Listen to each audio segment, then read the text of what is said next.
Small enough to reach the weapon's most delicate components, work with the precision of someone twice her age. She does not know her real name.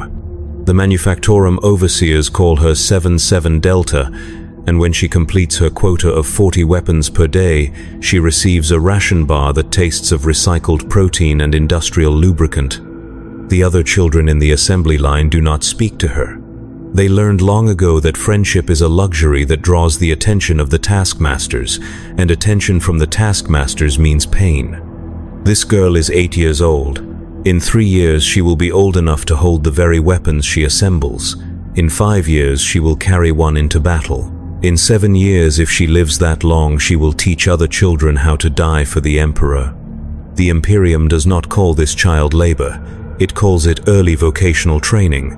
The difference is not semantic. It is doctrinal, carved into the very foundation of Imperial law with the same fervor that built the cathedrals on Terra. Children are not workers, they are investments, they are not soldiers. They are future assets. They are not victims. They are blessed with purpose before they are old enough to understand what purpose means. The Schola Progenium stands as the Imperium's most visible monument to this philosophy, but it is far from the only institution that feeds on young minds and bodies. From the forge worlds of the Adeptus Mechanicus to the death worlds that spawn the Imperial Guard's most elite regiments, the machinery of war consumes children with an appetite that would shame the great devourer itself. Yet the Imperium does not merely use children, it transforms them, it sanctifies their suffering, it makes them grateful for the chance to bleed. On the agri-world of Morven Prime, children as young as 6 work 18-hour shifts in the grain processing plants that feed 3 sectors of the Imperium. Their small hands are perfect for reaching into the machinery when it jams, and their light bodies can crawl through ventilation shafts to clear blockages that would require expensive servitors to remove. The overseers tell them they are heroes, that every grain of wheat they process might feed a space marine, that their sacrifice keeps the Imperium strong. When a child is crushed in the machinery, as happens every few weeks, the overseers hold a brief ceremony. They tell the other children that the dead one has been blessed by the Emperor, that his sacrifice has meaning. They do not mention that his body will be processed into protein paste for the next week's rations. The children believe them. Why would they not? They have never known a world where adults tell them different truths. In the depths of Hive Tertius on Armageddon, children too young to hold a rifle are pressed into service as ammunition runners. They dart between trenches and bunkers, carrying bandoliers of bullets and power packs for lasguns, their small size making them harder targets for enemy snipers. The Astra Militarum calls them Little Eagles, a term of endearment that masks a grim calculus. A child killed while carrying ammunition represents a loss of 37 throne gelts in equipment and perhaps 6 months of basic training. A trained guardsman killed while fetching his own ammunition represents a loss of 14 years of conditioning, 3 years of specialized training, and approximately 4,000 throne gelts in equipment and medical augmentation. The mathematics are undeniable. The children do not understand the mathematics. They understand only that the older soldiers smile when they bring bullets quickly, and that speed means survival. Some of them begin to run faster than humanly possible, their small hearts hammering with stimulants that the medics inject to keep them useful. Their life expectancy drops to 18 months, but their efficiency increases by 23%. The Departamento Munitorum files these statistics under operational improvements. But it is in the Schola Progenium that the Imperium's use of children achieves something approaching artistry. The orphanages that dot every world in the Imperium serve as more than educational institutions. They are factories for producing faith, workshops for crafting loyalty so pure that it transcends reason itself. The children who enter these institutions do so carrying the weight of their parents' deaths, most often parents who died in service to the Emperor. They arrive broken, traumatized, desperate for meaning in a universe that has stripped away everything they knew. The Schola does not heal these wounds, it weaponizes them. Sister Superior Mordian watches the newest arrivals file into the orientation hall of the Shola Progenium on Vos Prime. 23 children, ages ranging from 7 to 13, their faces bearing the hollow stare of fresh grief. She has seen this expression thousands of times over her 40-year career as an instructor. It is the look of children who have learned that safety is an illusion, that love can be torn away in an instant, that the universe is vast and cruel and utterly indifferent to their suffering. In the secular institutions of ancient Terra, such children would have been offered therapy, comfort, time to process their trauma. The Schola offers something far more valuable. It offers them the chance to transform their pain into purpose. The orientation begins with prayer. Not the gentle, comforting prayers that might soothe a child's fears, but the harsh, demanding liturgies of the Imperial Creed. The children kneel on cold stone floors for 2 hours, their voices hoarse from reciting words they do not yet understand. Their knees bleed, their voices crack, some of them weep, though they try to hide it. Sister Superior Mordian watches them carefully, noting which children endure the discomfort without complaint, which ones help their weaker neighbors, which ones show the early signs of the fanaticism that will make them useful servants of the Emperor.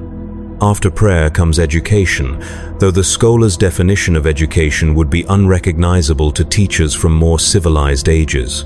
The children learn to read, but only sacred texts and military manuals.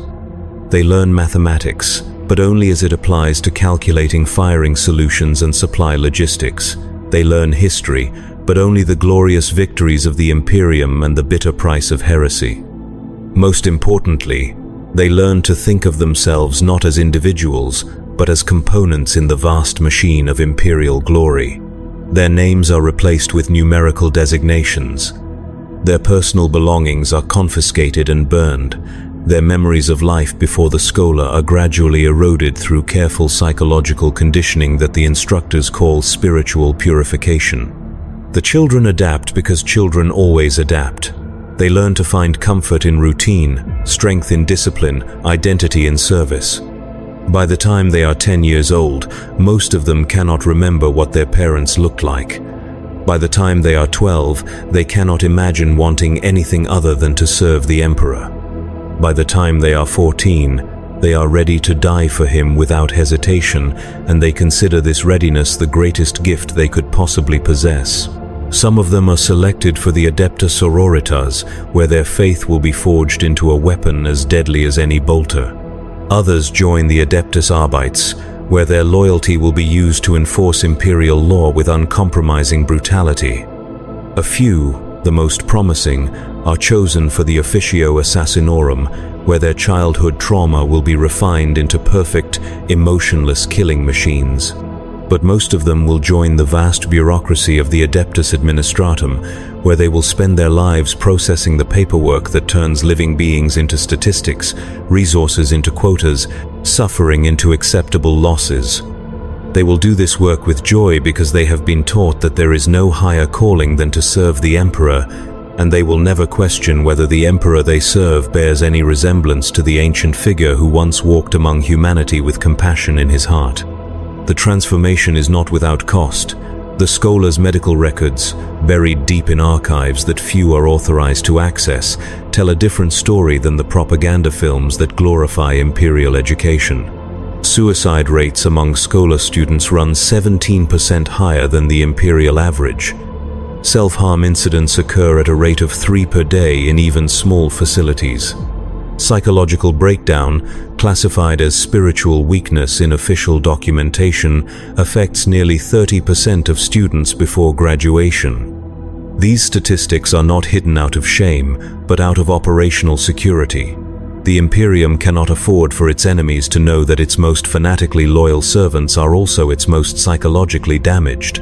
On the Forge world of Ryza, the children destined for the Adeptus Mechanicus undergo modifications that would be considered abominations on any civilized world.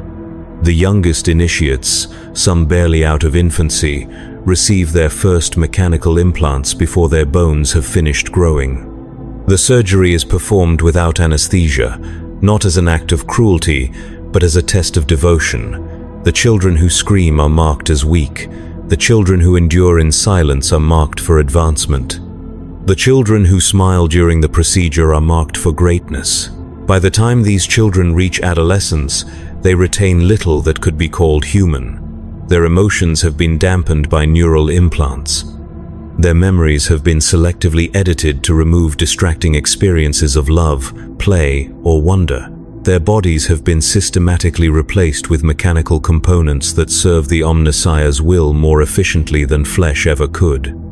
They do not mourn their lost humanity because they have been taught that humanity itself is weakness, that flesh is corruption, that the highest aspiration of any thinking being is to cast off the limitations of biology in favor of the purity of the machine. These children turned machines will grow up to design the weapons that kill millions, to build the ships that carry soldiers to die on distant worlds, to calculate the optimal ratios of human suffering required to maintain Imperial productivity. They will do this work with the same emotional detachment with which they once endured their own surgeries, because they have been systematically stripped of the capacity to feel empathy for organic life. The tech priests who oversee their training keep detailed records of the modification process, not out of scientific curiosity, but to optimize the conversion of future children. They have determined that the optimal age for initial implantation is 4 years and 7 months, when the child's personality is still malleable but their motor functions have developed sufficiently to handle basic mechanical interfaces. They have calculated that children who retain fond memories of their parents require 17% more reconditioning than orphans. They have discovered that children who show artistic inclinations respond poorly to emotional dampening and should be redirected toward purely technical specializations. These calculations are performed by adults who were once children subjected to the same process, their childhood wonder and compassion transformed into cold efficiency by the very system they now perpetuate. But perhaps nowhere is the Imperium's use of children more systematically cruel than in the recruitment and training of its psychers. The black ships that prowl the galaxy in search of psychically gifted individuals do not distinguish between adults and children. A 6-year-old who accidentally sets fire to her bedroom with an uncontrolled burst of pyrokinesis is as much a threat to Imperial stability as a 40-year-old rogue psyker who summons daemons for personal gain. Both will be collected with the same ruthless efficiency. The children taken by the black ships face a journey that breaks most adult minds. Chained in psychically dampening cells that suppress their abilities so thoroughly that many forget how to speak, they are transported across the galaxy to Terra in voyages that can last months or even years. The ship's holds are packed with hundreds of psychers, their psychic screams creating a constant background of mental anguish that drives many of the crew to madness. The children, lacking the psychological defenses of adults, suffer more intensely than any other passengers. Many of them die during the voyage, their minds simply shutting down under the weight of terror and isolation. Those who survive the journey face trials that make the Schola Progenium seem merciful by comparison. On Terra, they are subjected to psychological testing that determines their ultimate fate. The strongest and most stable are selected for training as sanctioned psychers, a process that involves years of mental conditioning designed to transform their raw psychic talent into a weapon the Imperium can safely deploy. The weaker ones are fed to the Golden Throne, their souls consumed to maintain the psychic beacon that guides Imperial ships through the warp. The weakest are simply executed, their potential threat to Imperial security deemed too great to ignore. The children selected for sanctioned psyker training endure conditioning that would shatter most adult minds. They are forced to watch their fellow students die in training exercises, learning to view psychic death as an acceptable cost of education. They are subjected to artificial possession by carefully controlled daemon entities, teaching them to resist warp corruption through exposure to its most seductive temptations. They are forced to use their powers to kill live subjects, usually condemned criminals or captured heretics, learning to overcome any natural reluctance to take life. By the time their training is complete, these children have become perfect weapons in human form. Their empathy has been carefully excised, replaced with absolute loyalty to Imperial doctrine. Their natural curiosity has been channeled into narrow specializations that serve military objectives. Their capacity for joy has been suppressed, leaving only grim satisfaction in duty well performed.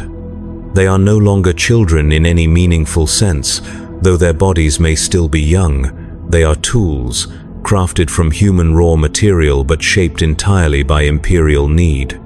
The Imperium celebrates these transformations as triumphs of human will over chaotic corruption. The children themselves, those who retain enough individual consciousness to have opinions, agree with this assessment.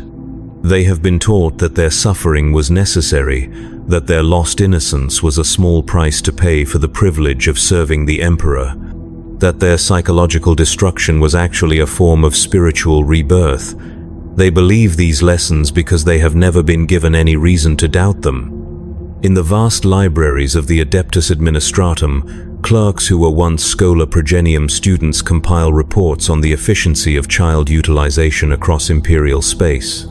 They calculate optimal ratios of education to indoctrination, measure the correlation between childhood trauma and adult loyalty, project future manpower needs based on current mortality rates among juvenile workers. Their reports are written in the dry, clinical language of bureaucracy, but behind every statistic lies a child's broken dreams. Every percentage point represents thousands of young lives consumed by the Imperial war machine. These clerks perform their work with the same mechanical precision they learned as children, their capacity for emotional response to human suffering carefully excised through years of systematic conditioning. They see nothing wrong with treating children as renewable resources because they have been trained since childhood to see all human life in terms of utility to the Imperium. They are not monsters. They are products of a system that transforms natural human compassion into cold efficiency, and they execute their duties with the satisfaction of craftsmen who have perfected their trade. On distant battlefields, child soldiers march alongside adult guardsmen, their small hands clutching weapons nearly as tall as they are. They have been given stimulant injections to increase their aggression and neural conditioning to suppress their fear responses. Many of them will not live to see their 15th birthday, but they face death with the same grim determination as veterans twice their age. They sing Imperial hymns as they charge enemy positions, their young voices rising above the thunder of artillery and the scream of dying men. The adult soldiers who fight beside them have learned not to form emotional attachments to these children. Experience has taught them that the young ones die first, their inexperience and small stature making them easy targets for enemy fire. But the children's enthusiasm for battle serves a purpose beyond their military effectiveness. Their willingness to die inspires the adults to greater acts of courage, their faith reminding hardened veterans why they fight. In the calculations of Imperial command, a child who dies gloriously serves the Emperor more effectively than one who lives cautiously. After each battle, the survivors help bury the dead children alongside the fallen adults, offering the same prayers and performing the same rituals. The Departamento Munitorum records their deaths with the same bureaucratic precision used for any other Imperial asset lost in combat. Their names, when they are remembered at all, are carved into memorial stones that list them alongside the adults who died beside them, making no distinction between the seasoned warrior and the child who should have been learning to read instead of learning to kill. The families of these children, when they exist, receive the same death benefits paid to the families of adult soldiers. The official letters of condolence use the same formal language, praising the child's courage and dedication to Imperial service. These letters do not mention that the child died screaming for their mother, or that they spent their last moments trying to crawl to safety through mud made from their own blood. Such details would serve no purpose beyond causing additional grief to bereaved families. In the depths of Hive cities, children work in munitions factories where a single mistake could trigger explosions that would kill hundreds.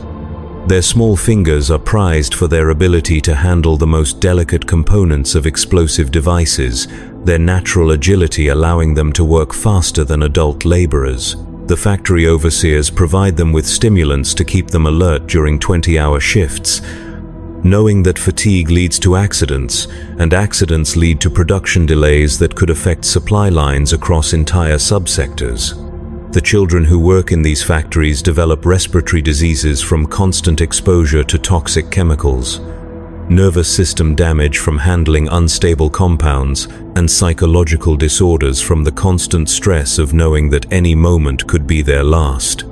The Adeptus Mechanicus medical staff assigned to these facilities treat their conditions with the same clinical detachment they would show toward malfunctioning machinery. Lung scarring is addressed with surgical modifications that increase oxygen efficiency. Nerve damage is corrected with bionic implants that restore motor function. Psychological trauma is treated with chemical mood stabilizers that eliminate fear responses while maintaining work productivity. These treatments are not provided out of compassion but out of economic necessity. A child worker represents a significant investment in training and conditioning, and allowing them to die from preventable medical conditions would waste Imperial resources.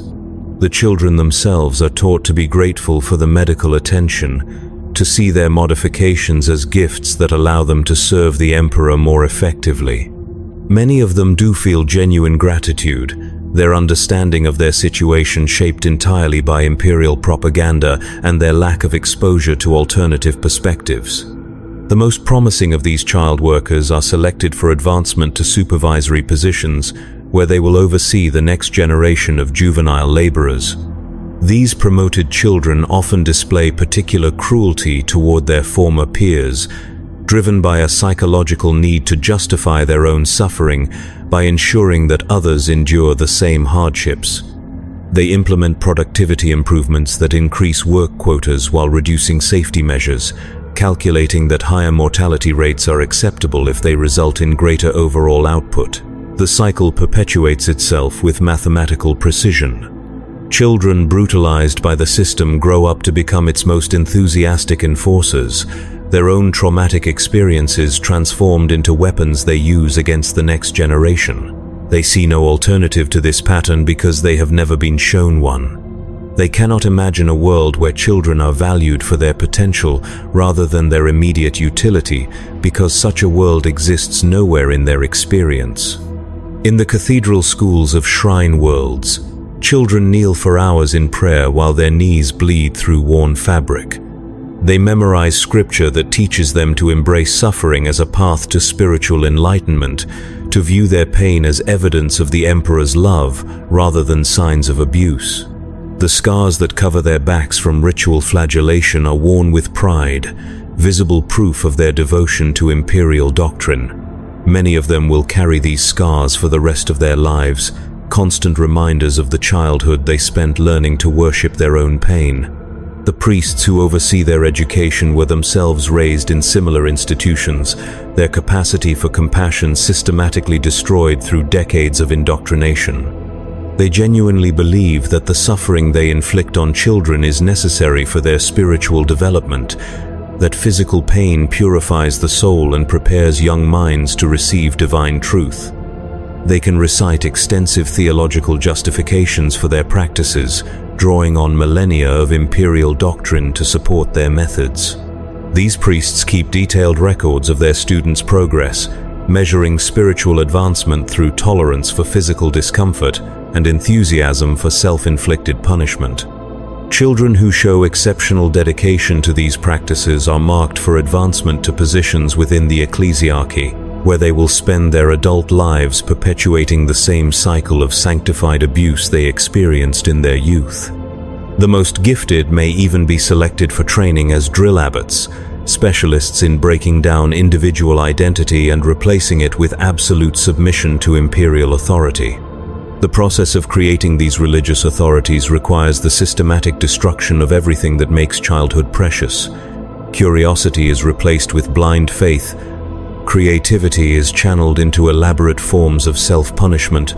The natural desire for love and acceptance is redirected toward an emperor who demands everything and gives nothing in return. The children who survive this process become perfect servants of the Imperial creed, but they cease to be recognizably human in any meaningful sense. In the deepest vaults of the Adeptus Mechanicus, tech priests conduct experiments on children that would horrify even the most hardened Imperial Guard veteran. These experiments are not acts of sadism, but carefully controlled research projects designed to determine optimal methods for converting human consciousness into machine logic. The children used as test subjects are typically failed Schola progenium students, individuals who showed promise during initial screening but proved unsuitable for standard Imperial service. The experiments involve gradual replacement of organic neural tissue with mechanical components, monitoring the subject's retention of memory, personality, and cognitive function at each stage of the conversion process. The children are kept conscious throughout most of the procedures, their reactions and responses recorded for analysis. Those who maintain psychological stability through extensive mechanical modification are deemed successful test subjects. Those who suffer mental breakdown are classified as useful failures, their data contributing to refinements in future conversion protocols. The tech priests who conduct these experiments view them as sacred work, acts of devotion to the Omnissiah that will ultimately benefit all of humanity by advancing the knowledge of human-machine integration. They maintain detailed theoretical frameworks that classify the children's suffering as a necessary component of scientific progress, no different from the stress testing performed on mechanical components. The children's pain is data, their fear is a variable to be controlled, their humanity is an obstacle to be overcome in pursuit of perfect machine consciousness. Some of these experiments produce subjects who retain enough human consciousness to understand what has been done to them. These partial converts often beg for death, their remaining emotional centers overwhelmed by horror at their mechanical transformation. The tech priests typically respond to such requests by removing the subject's capacity for emotional distress, viewing their psychological suffering as evidence of incomplete conversion rather than grounds for mercy. The subjects who survive this final modification become perfect examples of Imperial efficiency, human intelligence guided by machine logic, utterly devoted to the Omnissiah's will, and completely incapable of experiencing regret for what they have lost. Across the width and breadth of Imperial space, the machinery of childhood consumption operates with relentless efficiency. Orphanages channel traumatized children into military service. Industrial complexes burn through juvenile workers like ammunition in a protracted siege. Religious institutions transform natural wonder into fanatical devotion. Military academies convert playground games into training for systematic violence. Medical facilities, experimental procedures that reduce children to laboratory specimens. Each institution operates according to its own logic, but all serve the same ultimate purpose: converting human potential into Imperial power. The administrators who oversee these systems file regular reports on their efficiency, measuring success in terms of output rather than human cost. A Schola progenium that graduates 90% of its students to Imperial service is considered more successful than one that graduates only 80%, regardless of the psychological damage inflicted on the survivors. A munitions factory that increases production by 15% is commended for operational excellence, even if the improvement comes at the cost of worker safety and life expectancy. These reports are written by adults who were themselves products of the same system, their childhood experiences of systematic brutalization transformed into professional expertise in managing similar institutions. They can calculate the optimal age for beginning military training, the most effective methods for breaking down individual identity, the precise dosage of chemicals needed to enhance productivity without causing immediate death. Their expertise is genuine, and their dedication to Imperial service is absolute, but their humanity was sacrificed long ago on the altar of institutional efficiency. The children currently suffering in these institutions will grow up to become the next generation of administrators, their own traumatic experiences providing them with intimate knowledge of the most effective methods for processing human raw material into useful Imperial servants. They will implement improvements based on their personal understanding of what breaks the human spirit most efficiently, their childhood suffering transformed into professional qualifications for managing similar programs. The cycle continues because it must continue. The Imperium requires a steady supply of fanatically loyal servants, individuals who will sacrifice everything for the Emperor's glory without hesitation or regret.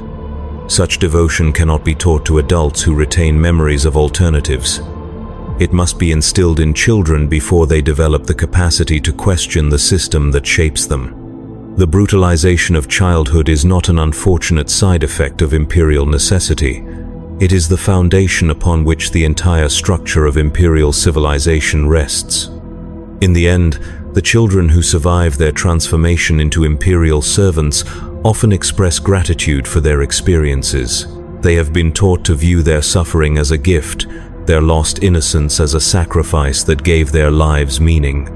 They cannot imagine any existence other than service to the Emperor because they have been systematically prevented from developing the capacity to envision alternatives. Their contentment with their fate is perhaps the most disturbing aspect of their conditioning, evidence of a system so perfectly calibrated that it convinces its victims to embrace their own destruction. The Imperium's use of children in war extends far beyond the simple deployment of young soldiers on active battlefields. It encompasses a vast network of institutions, practices, and ideologies that systematically identify, collect, process, and deploy human juveniles as resources in the eternal struggle against the enemies of mankind. This system operates with such thoroughness and efficiency that most imperial citizens never question its necessity, viewing the consumption of childhood as simply another aspect of the natural order. Every imperial world contributes to this system in its own way, shaped by local conditions but guided by universal principles established in the earliest days of the Imperium. Hive worlds provide masses of expendable workers and soldiers, their vast populations ensuring that individual lives carry minimal value. Agri-worlds contribute children hardened by rural labor and accustomed to the harsh realities of survival.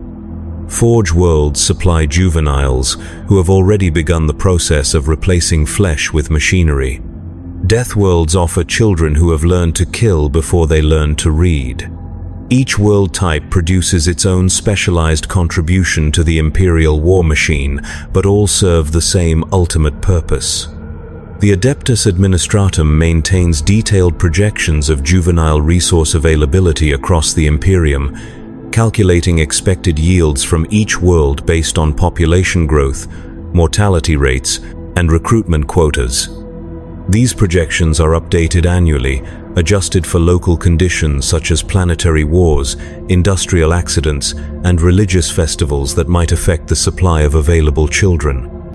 The bureaucrats who compile these reports work with the same methodical precision they apply to managing supplies of ammunition or rations, viewing children as another form of renewable resource that must be carefully managed to ensure optimal utilization.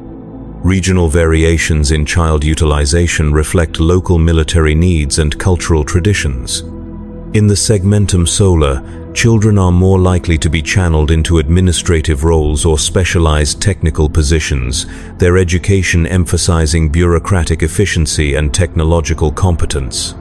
In the eastern fringe, where tyrannid invasions create constant demand for expendable soldiers, children are more commonly trained for direct combat roles. In the Eye of Terror's periphery, where chaos corruption poses constant threats, children undergo more intensive psychological screening and conditioning to ensure their loyalty remains absolute under extreme stress. But beneath these regional variations lies a consistent pattern: the systematic conversion of natural human development into imperial utility. Children who might have become artists become propagandists. Children who might have become teachers become indoctrinators. Children who might have become healers become torturers in service of imperial security. Children who might have become explorers become soldiers sent to die on distant worlds they will never understand. The transformation is so complete that most imperial citizens cannot conceive of alternative uses for children. When presented with historical accounts of ancient societies that valued childhood innocence or encouraged creative play, most Imperials respond with confusion or disgust. They view such practices as wasteful, even immoral, a squandering of valuable human resources that could have been put to productive use. Their inability to see children as anything other than raw material for Imperial industry reflects the success of a conditioning process that began in their own childhood and continues throughout their adult lives. This conditioning operates at every level of Imperial society, from the lowest Hive worker to the highest planetary governor. Imperial law provides extensive protections for adult citizens against arbitrary detention, forced labor, and physical abuse, but these same protections do not extend to children. Imperial legal doctrine holds that children are not yet fully human, that they exist in a state of potential humanity that must be actualized through service to the Emperor. This legal framework enables the systematic exploitation of juveniles while maintaining the fiction that Imperial society respects human dignity and individual rights. The religious foundations of this system run deeper than mere legal doctrine. Imperial theology teaches that the Emperor loves humanity most when it sacrifices itself for his glory, and that the purest form of sacrifice is the offering of innocence on the altar of duty. Children who die in Imperial service are not victims of an oppressive system, but martyrs whose deaths bring them closer to the Emperor's divine presence. Their suffering is not evidence of institutional cruelty, but proof of their spiritual devotion. Their lost childhood is not a tragedy, but a gift freely given to the Master of mankind. These theological justifications provide psychological comfort to adults who participate in the system, allowing them to view their actions as morally righteous rather than simply necessary. Parents who surrender their children to Imperial institutions genuinely believe they are providing their offspring with opportunities for spiritual advancement. Teachers who brutalize their students consider themselves instruments of divine will. Administrators who process children like industrial components see themselves as servants of a higher purpose that transcends individual human concerns. The most sophisticated Imperial philosophers have developed elaborate theoretical frameworks that redefine childhood itself as a form of pre-human existence, a larval stage of development that must be transcended rather than cherished. According to these theories, the natural impulses of childhood, curiosity, playfulness, emotional attachment to family members, represent primitive evolutionary remnants that must be eliminated to make room for more advanced forms of consciousness centered on service to the Emperor. The systematic suppression of childish behaviors is not child abuse, but a form of accelerated evolution, helping young humans achieve their full potential as Imperial servants.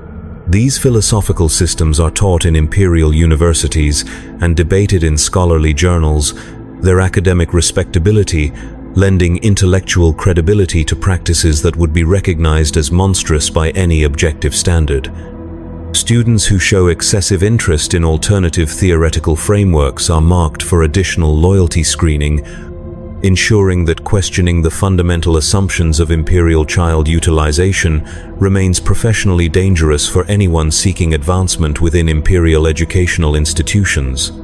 The practical implementation of these theories requires vast institutional infrastructure dedicated to the processing of children. The Shola progenium represents only the most visible element of this infrastructure, serving primarily upper-class orphans whose parents died in notable Imperial service. Far larger and less celebrated are the countless municipal orphanages, industrial training centers, military preparatory schools, and religious academies that handle the majority of Imperial children deemed suitable for institutional processing. These institutions operate according to standardized protocols developed over millennia of experience in breaking down individual identity and rebuilding it around Imperial service. New arrivals undergo assessment periods designed to identify their optimal utility to the Imperium, with psychological testing, physical examination, and aptitude screening determining whether they are best suited for military service, industrial labor, administrative work, or religious duties. Children who show exceptional promise in multiple areas may be selected for more specialized forms of conditioning, while those who demonstrate unusual resistance to standard procedures are typically assigned to the most dangerous and expendable roles.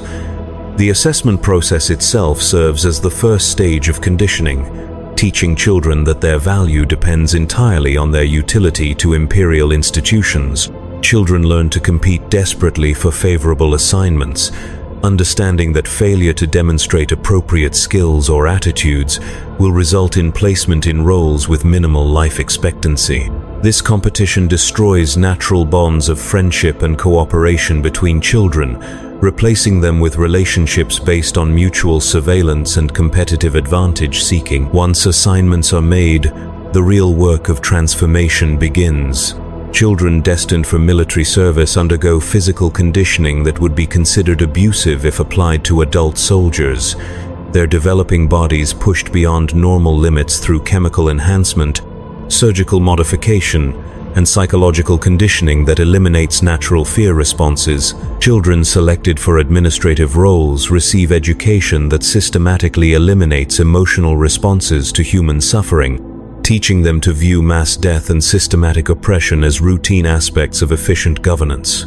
Children chosen for religious service undergo conditioning that replaces natural spiritual curiosity with absolute faith in Imperial doctrine.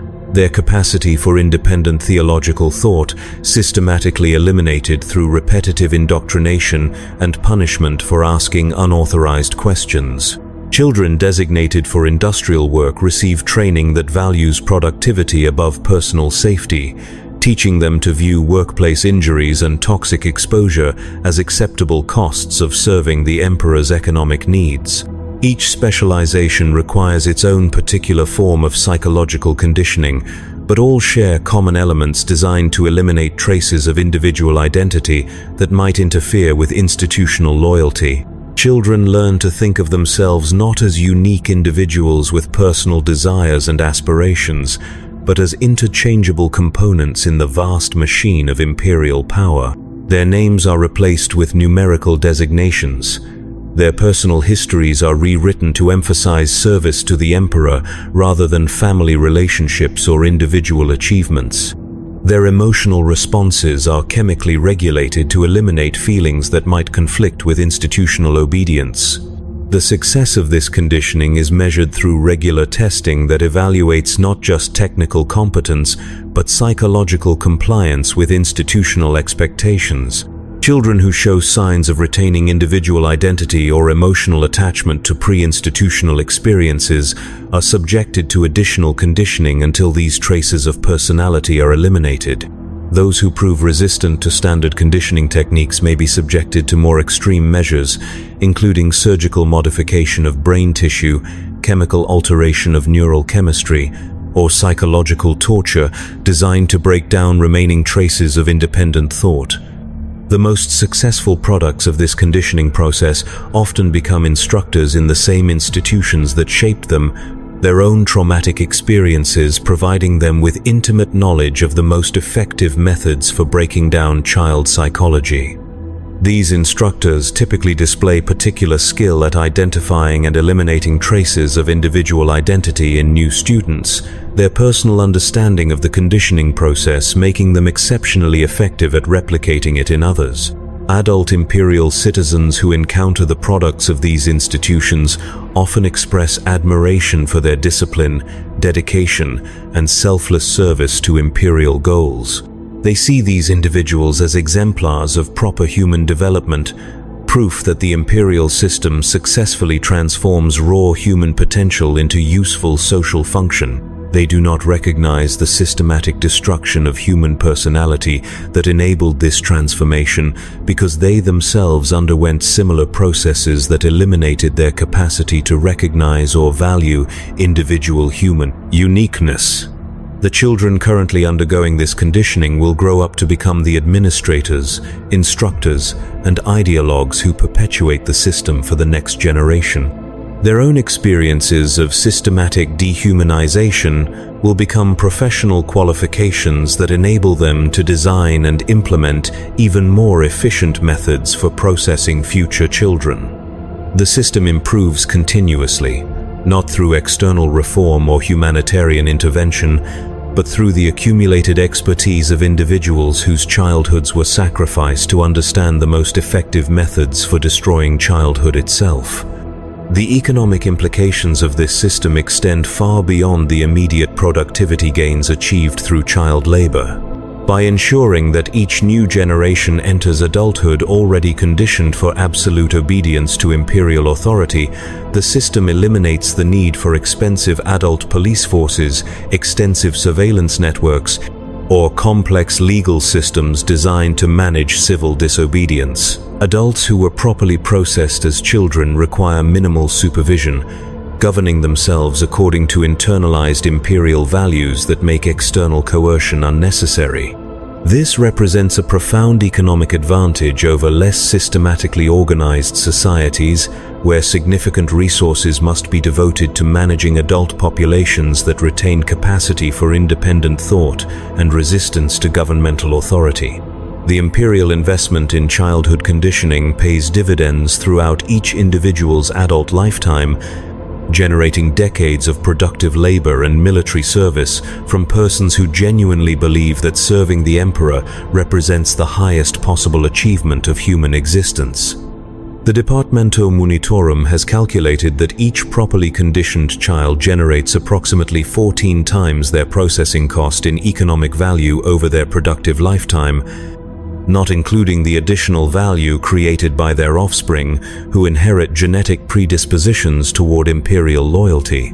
These calculations do not account for the psychological costs of the conditioning process, because imperial economics does not recognize psychological well-being as a meaningful category of value. Human happiness, creativity, spiritual fulfillment, and emotional health are treated as luxury goods that the Imperium cannot afford in its eternal struggle for survival.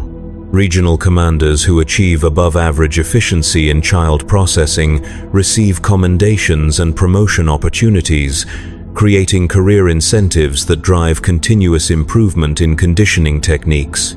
The most successful administrators often publish treatises on optimal methods for juvenile resource utilization, their expertise sought after by colleagues across the Imperium who seek to replicate their results. These publications are written in the dry, technical language of industrial management, treating children as manufacturing inputs rather than sentient beings capable of suffering.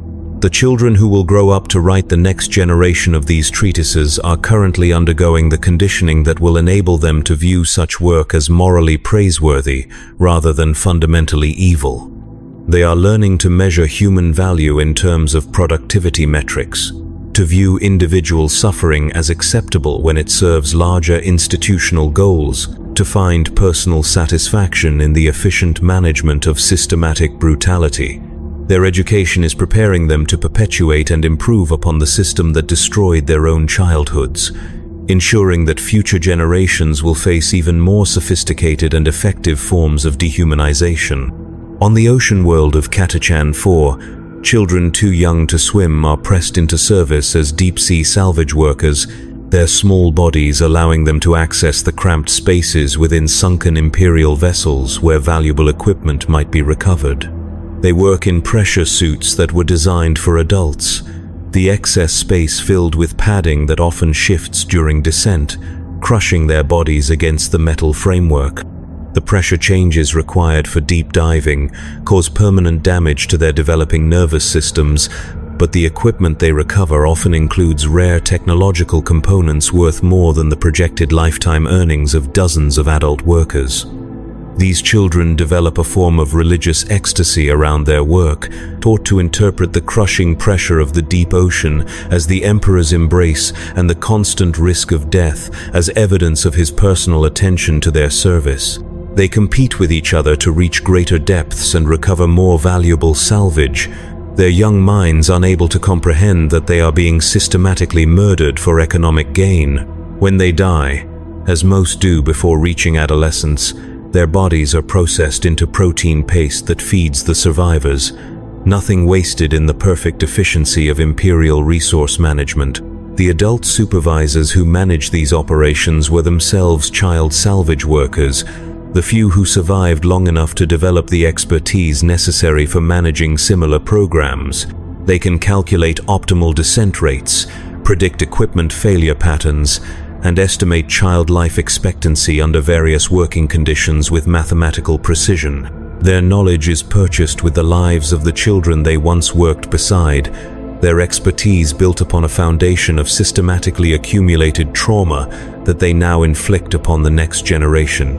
In the crystal mines of Mordian Seventh, children crawl through tunnels barely wider than their bodies, following veins of rare minerals that adult miners cannot reach. The crystal formations slice through their skin and embed microscopic shards in their lungs, causing respiratory diseases that will kill them within months of beginning work. But during those months, they extract materials essential for the construction of Imperial technology, their small size and expendable status making them the only economically viable method for accessing these resources. The children learn to navigate by touch in absolute darkness, their other senses becoming hyperacute as their eyesight fails from prolonged exposure to toxic mineral dust. They develop their own system of communication based on tapping sounds that travel through the crystal formations, creating a primitive language that allows them to coordinate their work and warn each other of impending tunnel collapses. This language dies with them, never documented by the adult overseers who view their communication as merely another aspect of their training rather than evidence of their continued humanity. The minerals they extract become components in weapons that will be used to kill other children on distant battlefields, the fruits of their suffering transformed into instruments of death that will create new orphans to feed into the Imperial processing system. The children who mine these materials will never live long enough to understand the ultimate purpose of their labor, dying in darkness and pain while believing that their sacrifice serves some greater good they are too young to comprehend. On the cemetery world of Krieg, children are raised from birth to view death in service to the Emperor as the highest possible achievement of human existence. Their education consists primarily of studying the tactics used in the most catastrophic military defeats in Imperial history, learning to find inspiration in accounts of entire armies destroyed in futile attacks against overwhelming enemy forces. They are taught that survival is evidence of cowardice, that retreat is the ultimate sin, that the only honorable death is one that serves Imperial strategic objectives regardless of its tactical pointlessness. These children undergo surgical modification before they reach adolescence, receiving implants that will detonate if they attempt to flee from combat or surrender to enemy forces. They are told that these devices are gifts from the Emperor, proof of his confidence in their courage and devotion. Most of them genuinely believe this explanation, their understanding of their situation shaped entirely by propaganda that presents systematic mutilation as evidence of divine favor.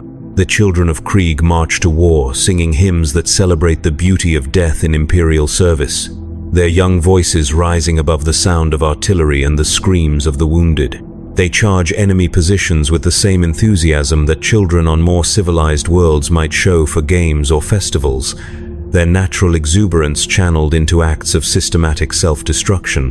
When they die, as they invariably do, their final words are typically expressions of gratitude for the opportunity to serve the Emperor through their deaths. The adult commanders who deploy these children in combat calculate their effectiveness not in terms of tactical objectives achieved, but in terms of enemy resources expended in killing them. A single child soldier who forces the enemy to waste ammunition represents a strategic victory, even if the child accomplishes nothing else before dying. Multiple child soldiers who force the enemy to divert attention from more important targets represent a tactical masterstroke, regardless of the human cost involved in implementing such strategies. In the vast data processing centers that manage Imperial communications, children with exceptional mathematical abilities spend their abbreviated lives calculating firing solutions for weapons they will never see, managing supply logistics for armies they will never join, and processing casualty reports for battles they will never understand. Their young minds, unencumbered by adult concerns about the moral implications of their work, prove exceptionally effective at the rapid processing of complex mathematical relationships required for modern warfare. These children work in complete isolation. Their individual workstations designed to prevent communication with their peers that might lead to the development of emotional relationships that could interfere with their productivity. They receive mathematical problems through electronic interfaces and return solutions through the same systems, never interacting directly with human supervisors or understanding the practical applications of their calculations. Many of them begin to think of numbers as more real than the physical world, their mathematical abstractions becoming their entire universe. The problems they solve determine whether orbital bombardments will successfully eliminate enemy installations or accidentally destroy Imperial forces, whether supply convoys will reach their destinations or be intercepted by hostile forces, whether military campaigns will succeed or fail catastrophically. Their childhood games of mathematical puzzle solving have consequences that ripple across entire subsectors, affecting the lives and deaths of millions of people they will never meet. When their minds finally break under the strain of constant mathematical processing, as they inevitably do, they are typically repurposed for simpler computational tasks until their mental degradation progresses to the point where they become useless for any form of productive labor. At that point, they are usually processed into nutrient paste that feeds the next generation of child mathematicians, their final service to the Emperor consisting of providing sustenance for their replacements. The Adeptus Mechanicus maintains detailed records of optimal mathematical processing techniques, constantly refining their methods for extracting maximum computational value from juvenile neural tissue. They have determined that children between the ages of 8 and 12 show the highest efficiency for pure mathematical calculation, while older children become distracted by developing emotional and social needs that interfere with their computational focus. Younger children lack the cognitive development necessary for complex problem solving but show promise for simpler pattern recognition tasks. These research findings are implemented across the Imperium wherever mathematical processing capabilities are required, creating a standardized system for converting childhood intellectual potential into computational resources. The children who provide the data for this research are not informed that they are experimental subjects, their understanding of their situation limited to the belief that they are specially chosen servants of the Emperor, whose mathematical gifts represent divine favor, rather than genetic accidents that make them useful for exploitation. On the Forge world of Mars itself, the most sacred site of the Adeptus Mechanicus, children destined for full conversion to machine consciousness undergo procedures that systematically replace their organic neural tissue with mechanical components. The process begins with the replacement of sensory organs, their natural eyes, ears, and tactile receptors substituted with mechanical devices that provide enhanced perception but eliminate the subjective experience of sensation. Children who once enjoyed the taste of food or the warmth of sunlight gradually lose their capacity to experience physical pleasure, their world becoming a series of data inputs processed by increasingly mechanical thought patterns. The conversion process is designed to preserve intellectual capacity while eliminating emotional responses that might interfere with optimal decision-making. The children retain their memories of organic existence, but these memories become increasingly abstract, divorced from any emotional content that might cause them to question the value of their transformation. They can remember having parents, but they cannot remember what parental love felt like. They can recall playing games, but they cannot access the joy they once experienced during play.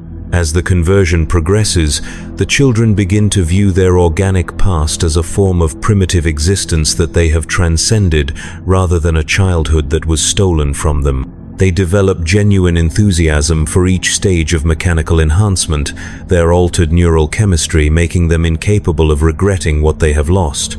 By the time the process is complete, they have become perfect servants of the Omnissiah, utterly devoted to the pursuit of mechanical perfection and completely incapable of human emotional responses.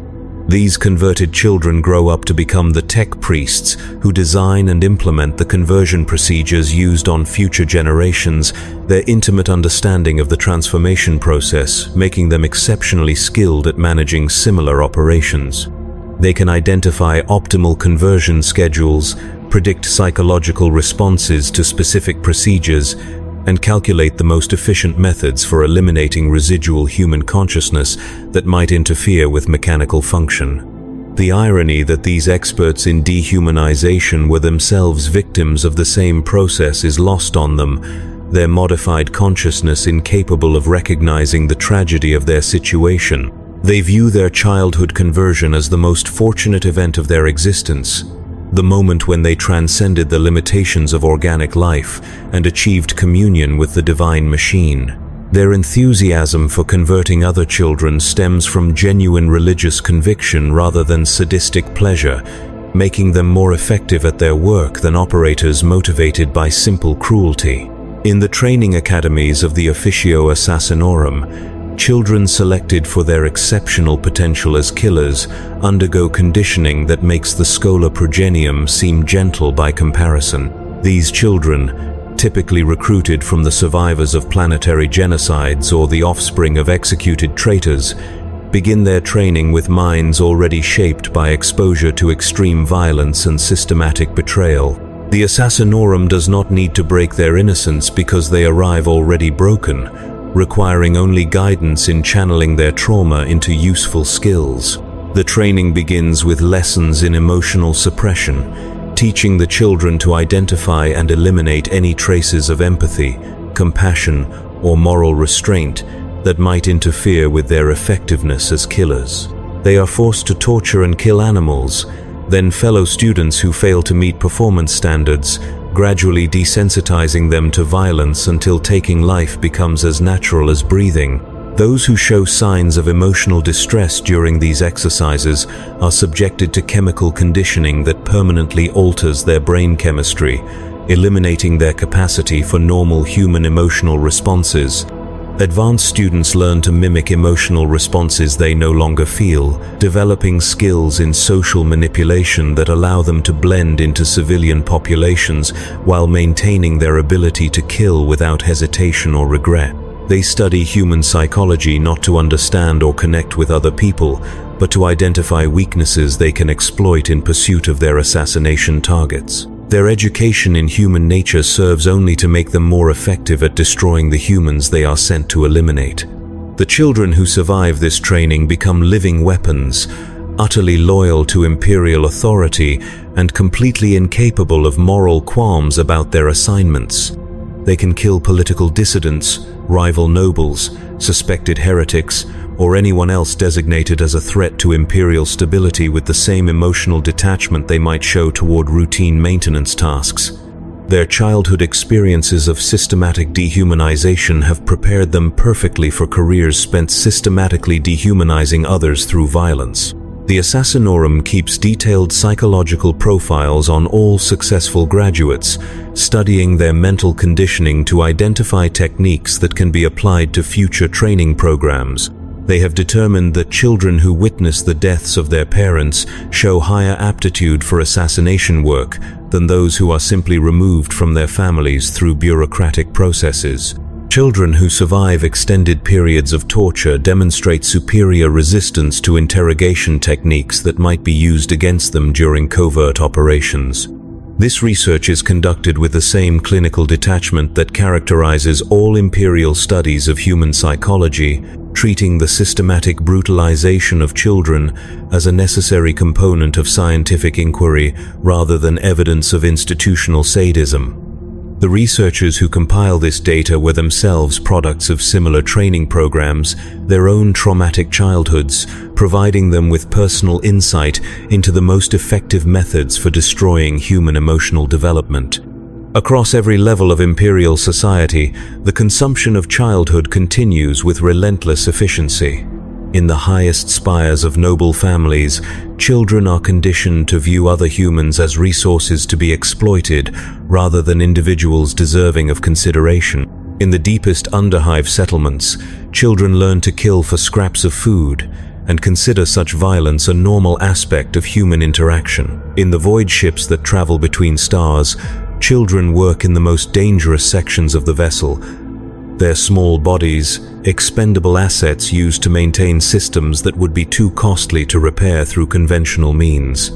Each of these environments produces its own specialized form of trauma, its own particular method for converting natural human development into imperial utility, but all serve the same ultimate purpose: ensuring that each new generation of imperial citizens enters adulthood already conditioned for absolute obedience to imperial authority, incapable of questioning the system that shaped them, and enthusiastically committed to perpetuating similar conditioning for their own offspring. The success of this system can be measured not just in terms of productivity or military effectiveness, but in the complete absence of large-scale resistance to imperial authority, despite the obvious brutality of imperial governance. Adult imperial citizens who were properly processed as children simply cannot conceive of alternative social arrangements, their imaginations limited to variations within existing imperial structures rather than fundamental challenges to imperial power itself. When imperial citizens encounter evidence of societies that treat children differently, they typically respond with horror and disgust rather than curiosity or admiration. Historical accounts of civilizations that valued childhood innocence or encouraged creative play are viewed as evidence of decadence and moral corruption rather than alternative approaches to human development. The systematic destruction of their own childhoods has left them incapable of recognizing childhood destruction as tragic rather than necessary. The children currently being processed through imperial institutions will grow up to become the parents, teachers, administrators, and leaders who design and implement the next generation of child processing systems. Their own experiences of systematic brutalization will become professional qualifications that enable them to create even more efficient methods for converting human potential into imperial power. The system improves continuously through the accumulated expertise of individuals whose childhoods were sacrificed to understand the most effective techniques for destroying childhood itself. In the end, the Imperium's use of children in war represents more than simple exploitation of a vulnerable population.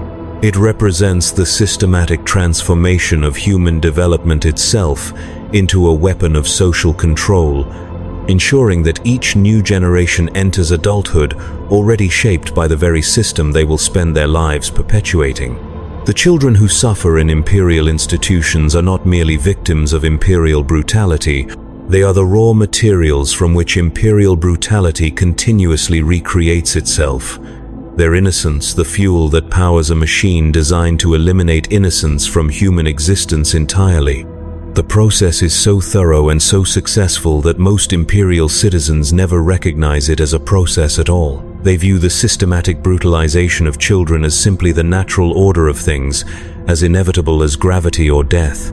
Their inability to imagine alternatives reflects the success of their own childhood conditioning, proving that the system has achieved its ultimate goal: the creation of a human population incapable of questioning its own systematic dehumanization. And so the machinery grinds on, consuming each new generation of children with the same relentless efficiency that has characterized imperial governance for 10,000 years. The children who will feed this machinery tomorrow are being born today, their futures already determined by systems they do not yet understand, their potential already claimed by institutions that will transform their natural human development into weapons aimed at the hearts of future generations.